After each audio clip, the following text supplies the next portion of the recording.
ખેડૂતોની ચિંતા ગોપાલભાઈ અને ઈસુદાનભાઈના જ માથા પર હોય. આ ગોપાલભાઈ અને ઈસુદાનભાઈની નોટંકી છે. હું છું જલ પટેલ. જામનગરમાં મધર્સ ફાઉન્ડેશન નામની સંસ્થા દ્વારા સામાજિક સેવા કરું છું. હું કોઈ રાજકીય પક્ષ સાથે જોડાયેલી નથી, પણ એક ખેડૂતની દીકરી તરીકે અને એક જાગૃત નાગરિક તરીકે આજે મારે તમારા સામે આમ આદમી પાર્ટીનો અસલી ચહેરો ઉઘાડો પાડવો છે. આજકાલ આપણે સોશિયલ મીડિયાના માધ્યમથી વિસાવદરવાળીની બૂમો સાંભળી રહ્યા છીએ. ગોપાલભાઈ ઇટાલિયા અને ઈસુદાનભાઈ ગઢવી જેવા નેતાઓ હાઈ ટેન્શન લાઇન, યુરિયા અને ભ્રષ્ટાચારના મુદ્દાઓ પર ગુજરાત સરકાર પર એવો આક્ષેપ કરે છે કે જાણે આખી દુનિયાના ખેડૂતોની ચિંતા ગોપાલભાઈ અને ઈસુદાનભાઈના જ માથા પર હોય. આ ગોપાલભાઈ અને ઈસુદાનભાઈની નોટંકી છે. પડદા પાછળનો ખેલ તો કંઈક બીજો જ છે.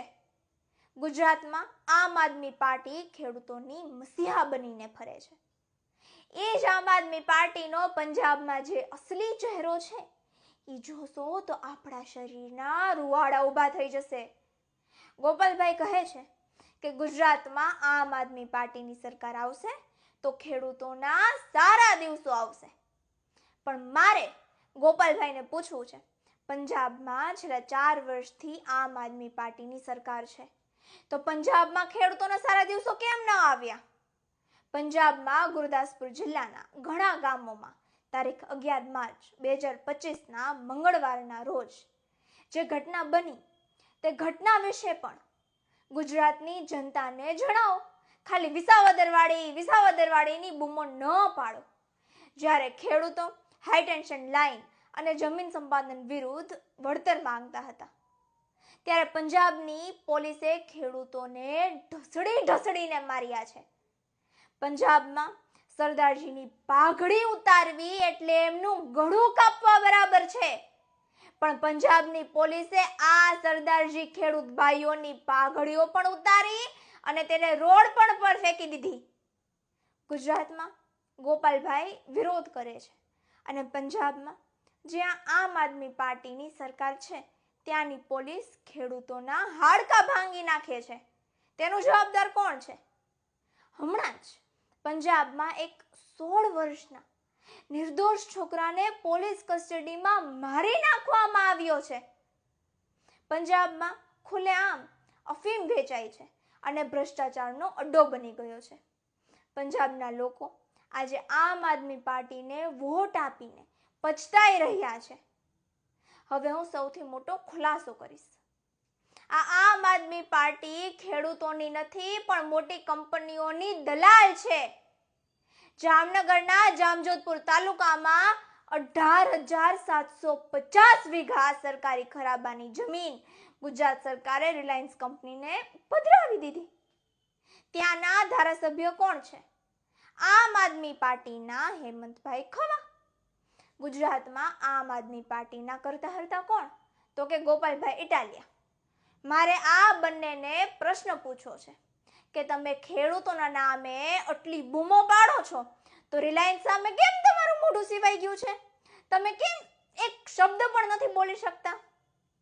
સત્ય એ છે કે ગોપાલભાઈ ઇટાલિયાની ઓકાત નથી કે પરિમલ નથવાણીનો પ કે રિલાયન્સનો ર બોલી શકે, કારણ કે આ નેતાઓને ડોનેશનના નામે રિલાયન્સ તરફથી મોટા હપ્તા મળે છે.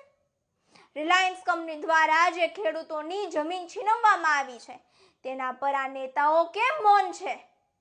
આ જ સાબિત કરે છે કે આમ આદમી પાર્ટી એટલે રિલાયન્સ દ્વારા ઊભી કરેલી, રિલાયન્સ કંપનીના ડોનેશનથી ચાલતી પાર્ટી એટલે આમ આદમી પાર્ટી.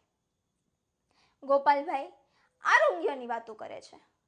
દિલ્હીમાં જ્યારે આમ આદમી પાર્ટીની સરકાર હતી ત્યારે તેમને ચાઇનામાંથી 50,000 મશીનો મંગાવ્યા હતા અને 5 લાખ રૂપિયાના કોટેશન પાસ કરીને જનતાના ટેક્સના પૈસા લૂંટ્યા છે.